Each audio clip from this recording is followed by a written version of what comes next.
Selamat pagi para saudaraku seiman dalam Kristus. Salam sehat sukacita untuk kita semua. Marilah kita siapkan hati dan pikiran kita untuk mendengarkan firman Tuhan. Tuhan beserta kita sekarang dan selama-lamanya. Inilah Injil Yesus Kristus menurut Matius bab 9 ayat 14 sampai 15. Dimuliakanlah Tuhan. Hal berpuasa.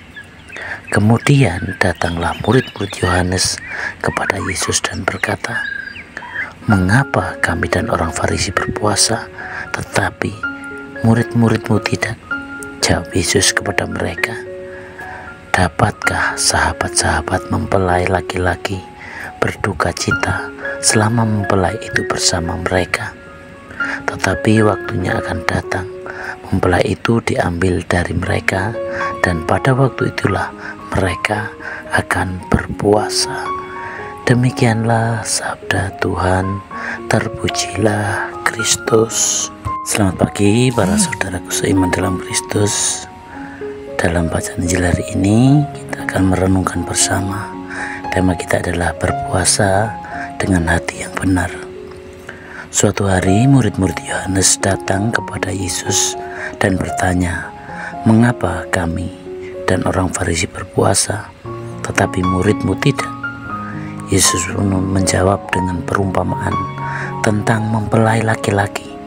Dapatkah sahabat mempelai berduka cita selama mempelai itu bersama mereka? Tetapi waktunya akan datang, mempelai itu diambil dari mereka, dan pada waktu itulah mereka akan berpuasa. Saudaraku seiman dalam Kristus, sebenarnya makna puasa yang sejati adalah Yesus ingin menunjukkan bahwa puasa bukan sekedar tradisi atau kewajiban agama, tetapi harus dilakukan dengan hati yang benar. Orang Farisi dan murid-murid Yohanes berpuasa sebagai tanda kesalehan, tetapi seringkali tanpa pemahaman yang mendalam. Puasa yang sejati bukan hanya menahan lapar dan haus, melainkan momen mendekatkan diri kepada Tuhan dan membuka hati untuk perubahan. Lalu untuk apa bagi kita?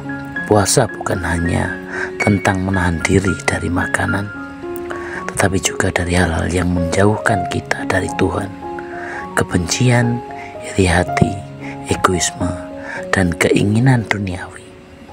Saat kita berpuasa, kita diajak untuk lebih banyak berdoa, berbagi dengan sesama, dan memperdalam hubungan dengan Tuhan.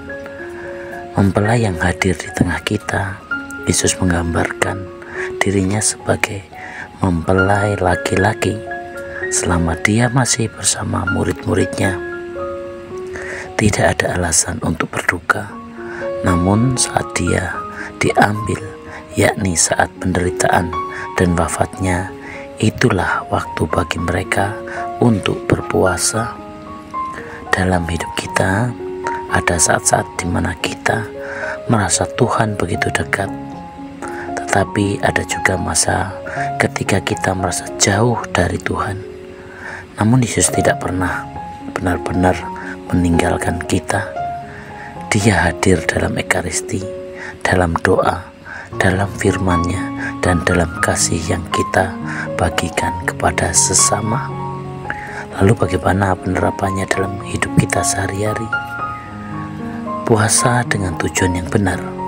Ingat, jangan hanya berpuasa sebagai kebiasaan, tetapi jadikan sebagai cara mendekatkan diri kepada Tuhan dan membentuk hati yang lebih baik.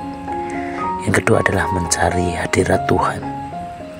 Yesus adalah sang mempelai yang selalu ingin dekat dengan kita. Sediakan waktu untuk berdoa, membaca kitab suci, dan merasakan kasih-Nya. Berbagi dengan sesama. Puasa sejati juga berarti peduli pada mereka yang membutuhkan. Apa yang kita korbankan bisa menjadi berkat bagi orang lain, terutama yang membutuhkan. Demikianlah permenungan hari ini, dan marilah kita jadikan masa puasa bukan sekedar kewajiban, tetapi sebagai kesempatan untuk bertumbuh dalam iman, memperbaiki diri, dan semakin dekat dengan Tuhan. Dengan demikian kita tidak hanya menjalankan tradisi, tetapi sungguh mengalami kasih dan kehadirannya dalam hidup kita. Marilah kita berdoa dalam nama Bapa dan Putra dan Roh Kudus. Bapa yang penuh kasih, terima kasih untuk hadirat-Mu pada hari ini.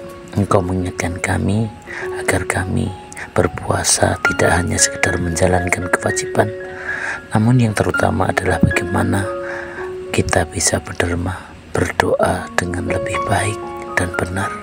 Dan semoga Engkau selalu mendampingi kami semua. Amin. Dalam nama Bapa dan Putra dan Roh Kudus. Amin.